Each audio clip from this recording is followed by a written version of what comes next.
On a fateful night, Badr aids his wife, Ezra, through a difficult childbirth, welcoming a healthy baby boy, Sinbad, into the world.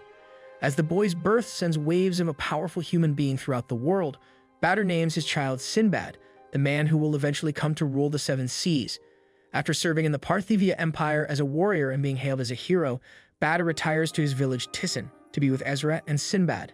However, just a few years later, the same people who used to hail him as a hero turn on Badr, telling him to pick his sword up once more. However, Badr dismisses their pleas, declaring his desire to live a peaceful life. One night, young Sinbad discovers an injured man, Darius, outside their home. Despite Ezra's protests, Badr allows Darius to stay at their home until he recovers. Intrigued, Sinbad spends time with the stranger, who claims to be a merchant, learning about the outside world. One day, guards arrive at their home searching for a spy. Darius, reacting swiftly, kills the guards and takes Sinbad hostage, demanding cooperation from the villagers who refuse to help, as Badr had not involved himself in their affairs.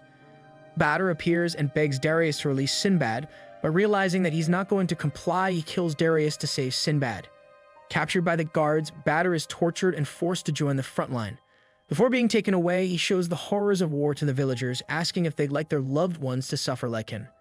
He then turns to Sinbad, telling him to take care of Ezra.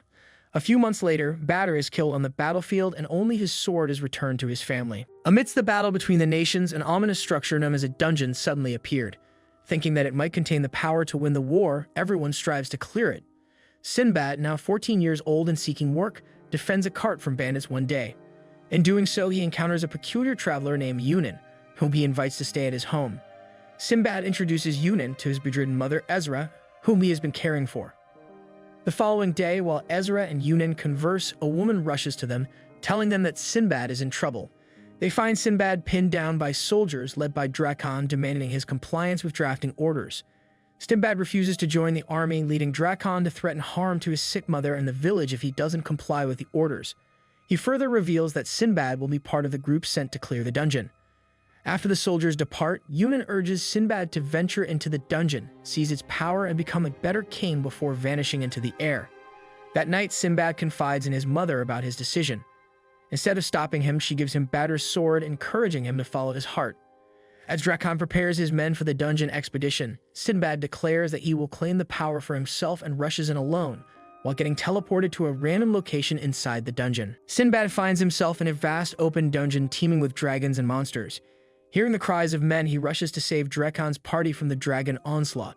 Sinbad's bravery earns Drakon's trust, and they become allies. As they venture deeper into the dungeon, they confront a giant dragon guarding a door. Drakon instructs Sinbad to distract the dragon while he opens the door, but Sinbad refuses to sacrifice himself. Drakon attempts to sneak past the dragon alone, but is almost killed. Once again, Sinbad comes to his rescue, using Drakon's shield to ride a geyser and slay the dragon. Inside the treasure room, Sinbad touches a lamp, summoning the Jinn Ball. With a booming voice, Ball inquires about who shall be his master. In a daring display of courage, both Sinbad and Drakon boldly step forward, challenging each other in combat to prove their worth.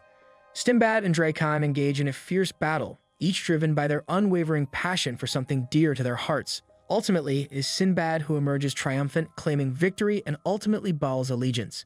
As guards corner him, Yunan appears and uses his magic to send Sinbad, along with the treasure, back to Sassan. Upon reaching his village, Sinbad hears about his dying mother and rushes to her side. Ezra eventually succumbs to her grave illness and dies while claiming her never-ending love for Sinbad.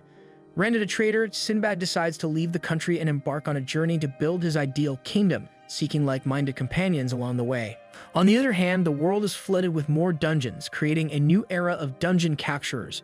Meanwhile, Sinbad embarks on a journey to the North Pole and meets Hinahoho, a young man aspiring to be a warrior from Imuchak, and his sister Pipirika. Accidentally, Sinbad slays a giant monster that Hinahoho was supposed to hunt to prove his worth. Joined by the siblings, Sinbad returns to the Imuchak village to seek an alliance with their father, the village elder. Initially distrusting strangers, Hinahoho's father warms up to Sinbad upon learning that he is a dungeon capturer. The elder informs them about a nearby dungeon and a party being formed to investigate it, but Sinbad cautions against venturing into the perilous place. That night, while sleeping, Sinbad gets attacked by an assassin, a little boy named Jafar. Sinbad tries to talk through to him since he's obviously been missiled, but his companions soon arrive and bail Jafar out. The next morning, before Hinahoho's official initiation as an Imuchak warrior, Papirica informs Sinbad that her brother has ventured to the dungeon alone to prove himself further. Without hesitation, Sinbad sets off to find him, assuring Papirica that he will not die. Hinahoho enters the dungeon and faces a swarm of deadly crystal bugs.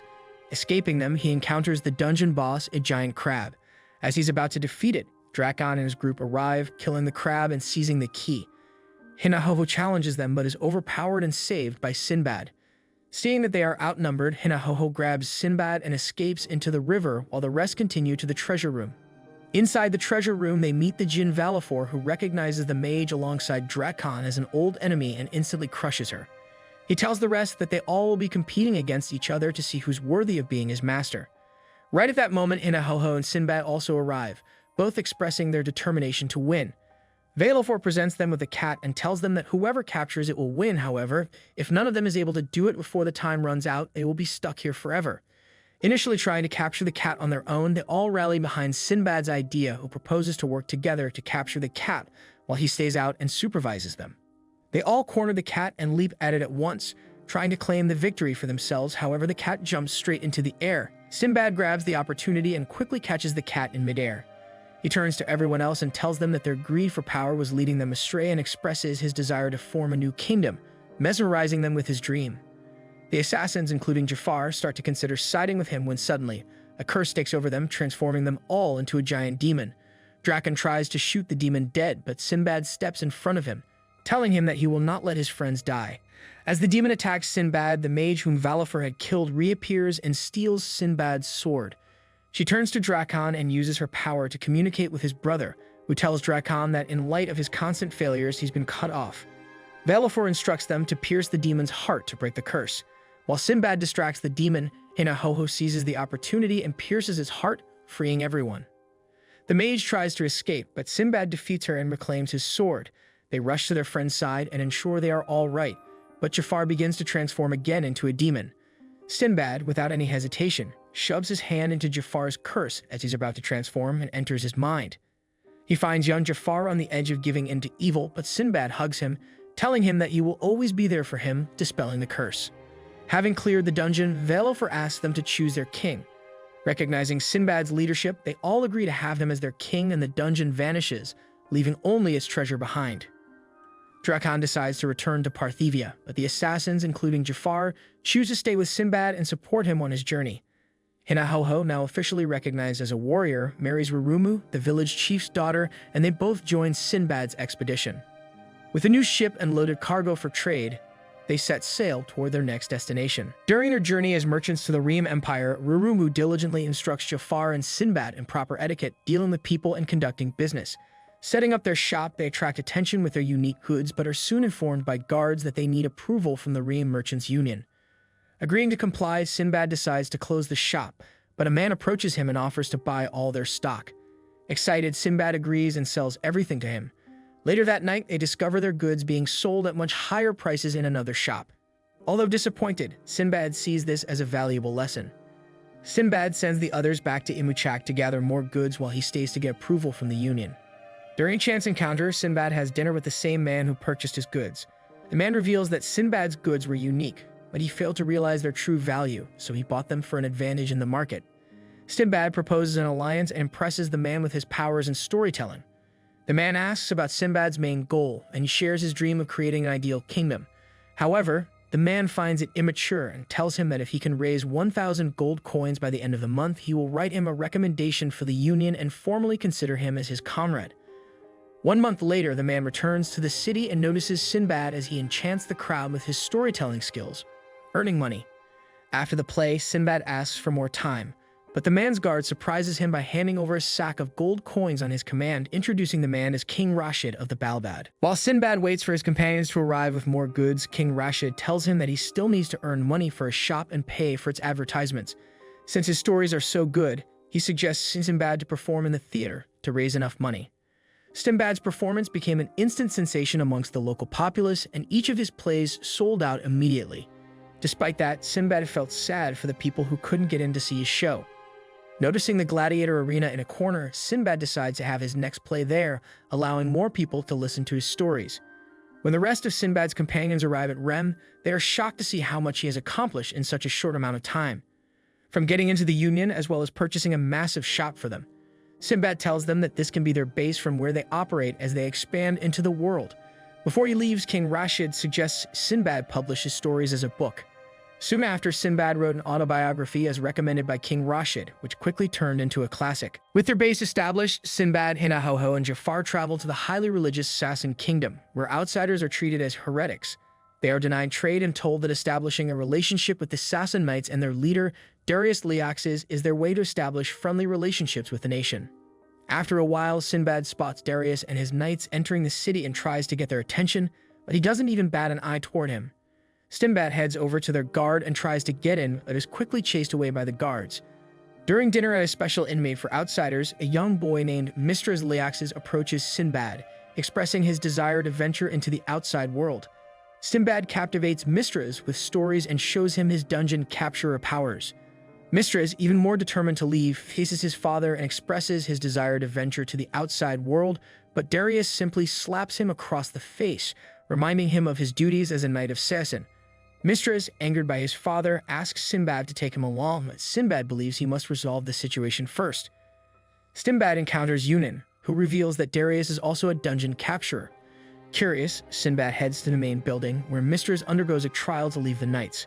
However, Darius, using his dungeon powers, easily defeats Mistras. As Darius moves to finish Mistras, Sinbad steps in, challenging Darius to fight. After subduing the guards with his powers, Sinbad challenges Darius to a fight, claiming that Darius' supposed divine powers are merely gifts from a dungeon djinn. Darius accepts, and they engage in a fierce battle, evenly matched at first. Sinbad then reveals his true power by merging with his djinn ball and unleashes a devastating lightning attack, nearly leveling the building.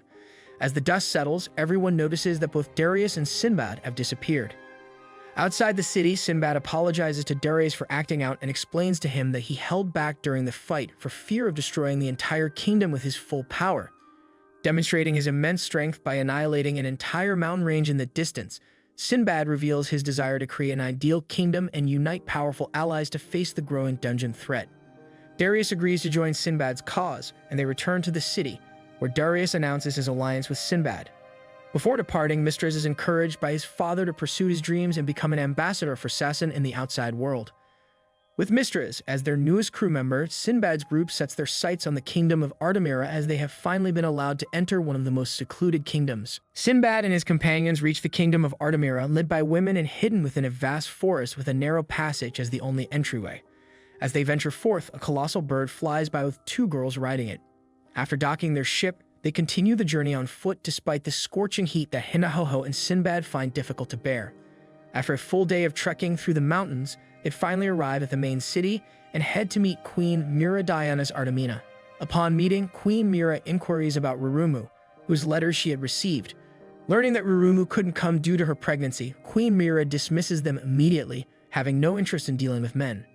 Sinbad, undeterred, tries to charm her, but she remains resolute, well aware of the deceptive nature of men. She decides to teach him a lesson and orders her guards to strip them of their belongings.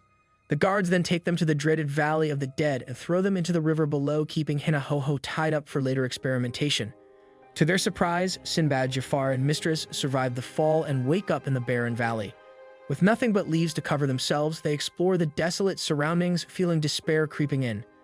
However, Mistras takes out some emergency food that he keeps within his turban, giving them the energy to carry on. Later that night, they discover they are surrounded by snakes. Sinbad and Mistras manage to avoid the snakes, but Jafar fearlessly grabs one and declares it their dinner. Driven by hunger, they all attack the snakes like barbarians. As the days pass, Sinbad and his companions focus on survival, building a small hut, weaving cloth and cooking the snake meat. Mistras remains determined to find a way to escape, but Sinbad and Jafar are more interested in adapting to their situation. One night, while Sinbad and Jafar sleep, Mistras ventures out alone and discovers meat on the ground. He brings it back to them, and though it's slightly rotten, they are thrilled to have something other than snake meat. The following day, Mistras leads them to where he found the meat, and they notice gems stuck in it. They return at night and find more meat, which they gather eagerly. However, a giant bird suddenly swoops down and takes the meat away. Mistras scolds them for not searching for escape clues, but Sinbad continues collecting the meat, realizing that it's growing in size with each batch. They use the expanding meat as a means to hide, and the bird eventually carries them to the top of the cliff. There, they realize that Artemira men had been dropping the meat to collect gems.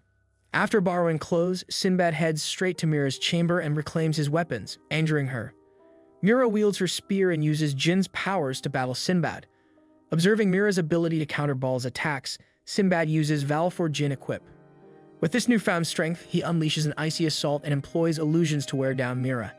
Despite her valiant efforts to retaliate, she remains unable to land a single strike. After an intense battle, Sinbad manages to seal Mira using his Garufor Carestal attack, emerging victorious. The next day, they meet with Mira again, and this time she approves of them, acknowledging that Sinbad is the first man to defeat her. Seeing his power, she agrees to collaborate with them and open up trade. Sinbad shares his true objective with her, revealing his dream of creating an ideal kingdom free from war and suffering. He warns her about an upcoming war that will threaten the world's balance and seeks her support. Sinbad introduces Mistras as an ambassador of Sassan and shares his alliance with King Rashid. Mira, after careful consideration, agrees to form an alliance with him. She also enlightens Sinbad about the Magi, powerful beings that lead people to greatness, making him realize that Yunin has been guiding him all along. The group reunites with Hinahoho, who had been enjoying the company of Artemira women, much to Sinbad and Mistra's displeasure. Before they leave, Mira appoints Parsing Pratimia as Artemira's diplomat to work with Sinbad. With their mission accomplished, they return to their store in Reem, where Sinbad introduces his new companions to everyone and announces a grand feast, instilling hope for a bright future ahead. If you like what you saw, consider subscribing to the channel and stay tuned for more quality uploads.